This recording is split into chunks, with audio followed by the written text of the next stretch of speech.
अस्सलामुअलैकुम my YouTube family and welcome to another vlog. बिस्मिल्लाहिर्रहमानिर्रहीम। कैसे हैं जी? ये देखें मौसम के नज़ारे, क्या सीन चल रहा है। हमारी तरफ ठंडा है, मौसम ठंडक वाला है। और मैं नीचे बनाने आई हूँ नाश्ता। और जी ये मैंने अपना धो के डाल दिया था जिस पे मैं रोटी बनाती हूँ, मैट पे। इसे ये कि काउंटर टॉप ख़राब नहीं होते। मुझे लग रहा है मेरे ऊपर ना बारिश के चंद एक कतरे पड़े हैं अभी। तो ये देखें, अंदर ही हो जाऊँ। आज ही मेरे हस्बैंड कह रहे थे कि इन्होंने घास काटनी है, तो ये कैसे काटेंगे, बारिश हो रही है बाहर। तो खैर जी, आज मैं बनाने लगी हूँ पराठे। और ये काउंटर मैंने आपको कल की वीडियो में दिखाया था, यहाँ बहुत सारी चूंटियाँ थी छोटी छोटी, तो मैंने ये सब साफ़ कर दिया था। अभी तक तो अल्लाह का करम ही है, कोई आई नहीं। तो बस चलो जी, नाश्ता बनाते हैं और कंटिन्यू करते हैं। अच्छा, मेरे साथ क्या होता है ना कि मुझे बहुत अच्छा लगता है, मैं अपने बच्चों के लिए, अपने हस्बैंड के लिए बनाऊं पराठे अंडे सुबह मॉर्निंग में ना, नाश्ते में। लेकिन कुछ अरसे से ऐसा मुझे हो गया है कि अगर मैं मॉर्निंग में पराठे बनाती हूँ ना, या कोई भी आटे का काम, मुझे फिर छींकें ऐसी आती हैं कि अनकंट्रोलेबल। सारा दिन मैं छींक छींक के पागल होती रहती हूँ। अच्छा, ये मुझे पाकिस्तान में नहीं होता था, ये मुझे अमेरिका में आके प्रॉब्लम हुई है छींकों की, एलर्जी की बहुत ज़्यादा हुई है, बहुत ज़्यादा। और मैंने एक चीज़ नोटिस की है कि बहुत सारे लोग जो अपने मुल्कों से आते हैं ना, वो वहाँ पे यार कहते हैं इतना सब कुछ हाइजीनिक भी नहीं है, ये भी नहीं है, वो भी नहीं। हम वहाँ सही रहते हैं। यहाँ शायद आके हमारा इम्यून सिस्टम इतना ज़्यादा कमज़ोर हो जाता है, शायद यहाँ हर चीज़ को पता नहीं सफाई बहुत ज़्यादा है या क्या है, अल्लाह ही जाने क्या चक्कर है, मुझे नहीं पता। देखिए, यहाँ की मुझे लगता है हमारी जो क़ुव्वत मुदाफ़त है, जो हमारी बीमारियों से लड़ने की हिम्मत और ताकत, इम्यूनिटी है हमारी, वो काफ़ी कमज़ोर हो जाती है। और मैंने एक और चीज़ भी नोटिस की है, मुझे नहीं पता आप लोग कितने लोग मेरी इस बात से इत्तेफाक करेंगे या नहीं, क्योंकि हर किसी के सोचने का और चीज़ों को देखने का ना अंदाज़ मुख्तलिफ होता है। मैंने एक चीज़ नोटिस की है कि अमेरिका में बीमारियां बहुत ज़्यादा हैं, लिटरली बहुत ज़्यादा बीमारियां लोगों को। वो इसलिए क्योंकि मुझे नहीं समझ में आ रही क्यों यहाँ ये जानबूझ के लोगों को बीमार किया जाता है। हेल्थ सिस्टम को मजबूत करने के लिए, पैसा बनाने के लिए, बिजनेस है। क्योंकि आप यकीन करें कि मैंने जितना यहाँ पे कैंसर का पेशेंट देखा है अमेरिका में, अभी जब से मैं अमेरिका आई हूँ, इतने मतलब 16-17 साल में, इस कदर लोगों को, हर जिसको आप मिलेंगे, खुदा ना खास्ता वो कहेगा जी मुझे कैंसर है। किसी को लंग्स का कैंसर है, औरतों में ब्रेस्ट कैंसर बहुत ज़्यादा है। हालांकि पाकिस्तान में आप देखें कि अल्लाह ताला माफ़ करे, मैंने देखा ऐसे ऐसे बूढ़े लोग जो हैं वो अपना रह रहे हैं और सब कुछ है, और पता नहीं क्या चक्कर है, मुझे तो कुछ समझ से बाहर है ये बात। खैर, अल्लाह पाक सबको सेहत तंदुरुस्ती दे। खौफ ही आता है इन चीज़ों से, अल्लाह ताला माफ़ करे। और एक तो यहाँ का मेडिकल भी बहुत ज़्यादा महंगा है। अगर असल मज़े तो उनके हैं कि जो लो इनकम में काम करते हैं, गवर्नमेंट से जो है वो मेडिकल, मेडिकेयर, मेडिकेड वगैरह लेते हैं, तो उनका तो फिर जुगाड़ चल जाती है। और जो बेचारे थोड़ी अच्छी जॉबें कर रहे हैं, जिनको खुद से मेडिकल का पे करना पड़ता है, उनके लिए बहुत टफ लाइफ हो जाती है, क्योंकि बहुत एक्सपेंसिव हो जाता है। आप एक दफ़ा ही जाते हैं, अगर ER में, इमरजेंसी में आप जाते हैं, तो आपको $1000 का ठुक करके बिल वो भेज देते हैं। तो ये कुछ चीज़ें होती हैं जो बड़ा परेशान कुन होती हैं अमेरिका में। ज़ाहिर सी बात है, बच्चे हैं, आप होते हैं खुद, तो ये चीज़ों के साथ सरवाइव करना ना थोड़ा सा हार्ड हो जाता है, क्योंकि एक्स्ट्रा जा रहे होते हैं पैसे, ये होता है। हमने यहाँ पे देखा है काफ़ी सारे लोग हैं, हमारे इंडियन है, पाकिस्तानी है, बहुत सारी फैमिलीज़ होती हैं। वो क्या करते हैं कि वो वैसे तो वो उस लो इनकम की रेंज में रहते हैं, जो सालाना रेंज होती है कि आपने आई थिंक 35,000 की होती है सालाना, उससे ज़्यादा आपकी कमाई नहीं होनी चाहिए। तो वो उसी रेंज में काम करते हैं, जॉब करते हैं, ताकि उनको गवर्नमेंट से वो मिलता रहे ना, थोड़ा बहुत उनका काम चलता रहे, इंश्योरेंस वगैरह का, ये वो। बाकी काम वो सारे कैश पे कर रहे होते हैं, वो बाकी सब काम कैश पे कर रहे होते हैं। कोई गाड़ी सिखा रहा है, कोई खाने बना रहा है, कोई बेबी सिटिंग कर रहा है, या वैसे बहुत सारे काम कैश पे लोग कर रहे हैं यहाँ पे। डिलीवरी के काम कैश पे कर देते हैं हमारे देसी, और इसके अलावा प्लम्बिंग के काम कर देंगे, बहुत सारे काम हैं। तो वो भी क्या करते हैं कि वो काफ़ी सारा अच्छा गुड अमाउंट ऑफ मनी जो है ना, वो विदाउट रिकग्नाइजिंग कहना चाहिए, या विदाउट पेइंग टैक्स, कैश के ऊपर कमा लेते हैं। और वो लोग फिर अमेरिका में सही रह रहे हैं, जो मैं सही बता रही हूँ आपको। उनका भी ज़रा अच्छी जुगाड़ समझ लें उनकी लगी हुई है, उनके सारे शशके भी पूरे हो जाते हैं और वो गवर्नमेंट से भी ले रहे हैं। उनको गवर्नमेंट जो है ईबीटी कार्ड भी देता है, जो लो इनकम वालों को फूड कार्ड मिलता है वो भी उनको मिल जाता है। फिर उनके लिए जो है क्या कहते हैं उसको, उनके लिए हर किस्म की सहूलत हो जाती है, उनका मेडिकल में बहुत सहूलत उनको मिल जाती है। तो हमारे जैसे बेचारे जो मेहनतें कर रहे हैं जो होता है, उनकी लाइफ थोड़ी सी टफ़ हो जाती है यहाँ पे। ये नुकसान है अमेरिका का। अब जो लोग अमेरिका में रहते हैं वो मुझे ज़रूर कमेंट में बताइएगा वो मेरी बात से कितना इत्तेफाक करते हैं। हर किसी का अपना अपना असेसमेंट होता है, मैंने जो देखा है वो मैंने आपके साथ शेयर किया है। खैर जी, हम लोग आए थे ग्रॉसरी करने के लिए, ग्रॉसरी वगैरह कर ली थी और बस हमें जब भी कोई देसी फूड लेना होता है हमें अपने घर से थोड़ा सा दूर आना होता है। अब ये है कि गाड़ी के बगैर भी इंसान का गुजारा नहीं है यहाँ पे। गाड़ी आपके पास होनी बहुत ज़्यादा ज़रूरी है, क्योंकि यहाँ पे जो कैब्स हैं, टैक्सी है, वो उसका बहुत ज़्यादा आपको देना पड़ता है। और फिर उसके बाद जो है अब जो इनकी ट्रांसपोर्ट चलती है, पब्लिक ट्रांसपोर्ट, उसके लिए आप जाके खड़े हों पहले स्टॉप के ऊपर, वहाँ पे बसें आती हैं वो आपको छोड़ती हैं, तो ज़रा लाइफ टफ हो जाती है। अपनी गाड़ी होना बहुत ज़रूरी है, चाहे आपने पुरानी रखी है नई रखी है। एक तो आपको ड्राइविंग आनी चाहिए, बहुत बहुत ज़्यादा इंपॉर्टेंट है। दूसरा गाड़ी आपके पास हो ऑब्वियसली, तो लाइफ थोड़ी सी ईजी हो जाती है। और अगर अब मतलब हस्बैंड वाइफ रह रहे हैं, एज अ कपल रह रहे हैं, आपके बच्चे हैं, तो दोनों मियाँ बीवी गाड़ी चलाएं, और तो बहुत ही ज़्यादा अच्छी बात है।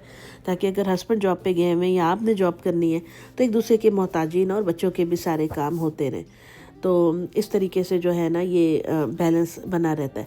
हमारे यहाँ इंडिया पाकिस्तान में तो ये है इजीली, हमारे मतलब इलाके जो हैं टैक्सी बहुत इजीली मिल जाती है, रिक्शे मिल जाते हैं, और पता नहीं सारी ट्रांसपोर्ट बड़ी इजीली अवेलेबल है। यहाँ तो पर माइल के हिसाब से आपको चार्ज करते हैं और वो काफ़ी फिर ना महंगा पड़ जाता है। तो बस यही बातें होती हैं, जो लोग जहाँ रहते हैं उनको ज़्यादा उन चीज़ों का पता होता है बनिस्बत उनके जो दूसरे मुल्कों से बैठे देख रहे होते हैं या खाली रील्स पे देख रहे होते हैं या लोगों की सुनी सुनाई बातों के ऊपर। तो इतना आसान नहीं होता है किसी दूसरे मुल्क में जाके सरवाइव करना। अब हम लोग यहाँ से बैठ के जिस तरह दुबई की वीडियोस देखते हैं, लेट्स सपोज, या तुर्की की देखते हैं, तो हमें कितना अच्छा नज़र आता है ना उनका, कि कितने सब लोग खुशहाल हैं, कैसे घूम रहे फिरे। मैंने एक बार दुबई की एक मूवी देखी थी, किसी ने रील चढ़ाई हुई थी, वो रील नहीं, आई मीन व्लॉग टाइप था। सारे लोग दुबई में अमीर नहीं हैं भाई, ये जो हमें नज़र आते हैं ना वो शेख वगैरह नज़र आते हैं जिनके पास बहुत पैसा है। वरना अदरवाइज़ आप देखें ना दुबई के अंदर तो वो लोग भी हैं हमारे बेचारे पाकिस्तानी और देसी गए हुए जो मज़दूरियाँ करते हैं, जो वहाँ पे रहते हैं, वो कभी इतने अमीर नहीं हो सके। हाँ, उन्होंने अपने आप को ख़त्म कर लिया वहाँ की गर्मी के अंदर मजदूरी कर कर के, ताकि उनके पिछलों का कुछ बन जाए। तो ये है कि life is not easy for everyone. हर किसी की जो है ना बस स्टेट डिफरेंट ही होती है ज़िंदगी की, ऐसा ही है। तो बस दोस्तों, ये बातें होती हैं जो मैं थोड़ी सी आपके साथ शेयर करती हूँ, क्योंकि हर चीज़ जो है ना अच्छा या हरा हरा नहीं होता है। बहुत सारी ट्रेजेडीज़ हैं लाइफ के अंदर, हम लोग देखते हैं, सुनते हैं, तो एक दूसरे को बतानी चाहिए, शेयर करनी चाहिए। तो अच्छा जी, खैर हम लोग को भूख लग रही थी, हम लोग खाना खाने के लिए आ गए थे यहाँ पे स्टेक हाउस पे, और हम लोगों ने खाना खाया था, यहाँ से ग्रॉसरी वगैरह कर ली थी। बस अभी यहाँ पे बारिश का भी कह रहे थे आने का है मसला। एक तो अमेरिका में खाना खाने का ये हो गया है कि अब जब आप ऑर्डर करते हैं, आपका बिल आता है, तो बिल में जो होती हैं आपकी वेट्रेस जो आते हैं आपको स्टाफ हेल्प करने के लिए, वो उन्होंने आपके लिए पहले टिप के ऑप्शन रखे होते हैं 15%, 20%, 25 और 10%, पता नहीं होता ऐसे, वो लगा के लेकर आते हैं। भाई इतना ज़्यादा क्यों है? आप फिर एक कस्टम का ऑप्शन भी होता है अगर आपने खुद से उनको टिप देनी है तो ये आप देख सकते हैं। इस तरीके से हमने कस्टम में किया था और मैंने उसको $10 टिप दी थी, क्योंकि ऑलरेडी हमारा बिल $97 का था। तो फिर उसके बाद हमारा $160 और $108 का तकरीबन बन गया था। इस तरह से अब चीज़ें महंगी हो गई हैं तो ऑब्वियसली बिल भी महंगे ही आने लग गए हैं।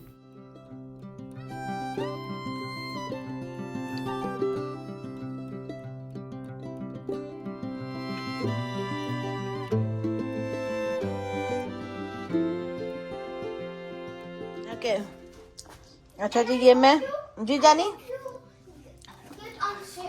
ओके, ये मैं भी लेकर आई हूँ मार्केट से। मुझे पता नहीं था ये क्या है, ये बेर है।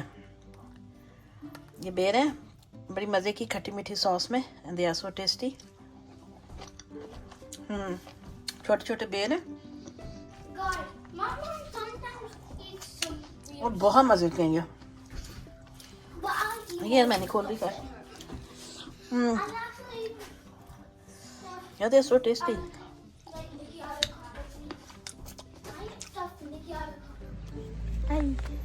ये हम लाए थे ड्राई खुबानी,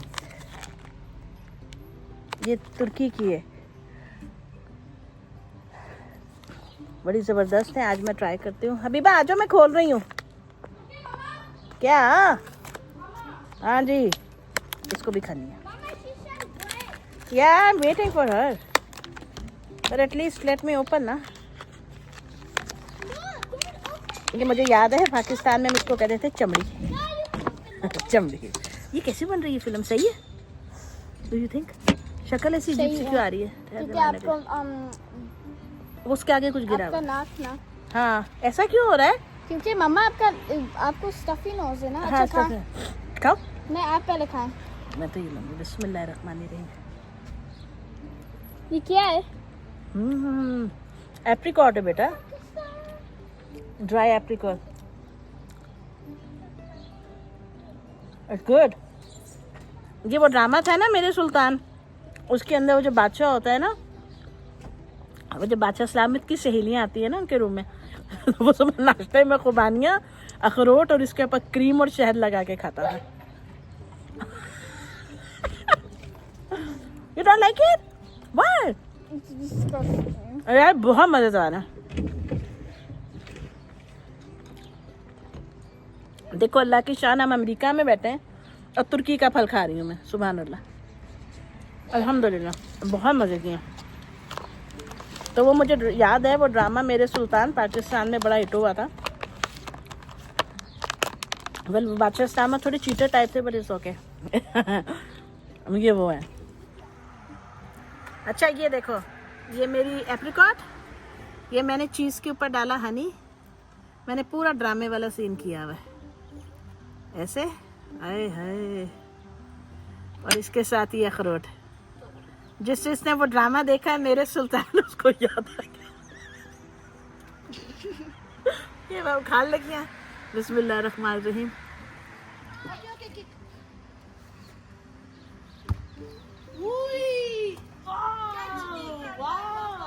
चलो मम्मा की बारी। अच्छा आप करें।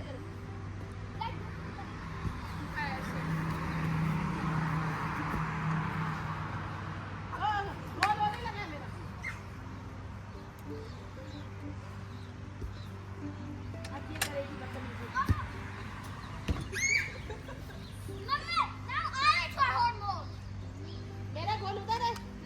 चलो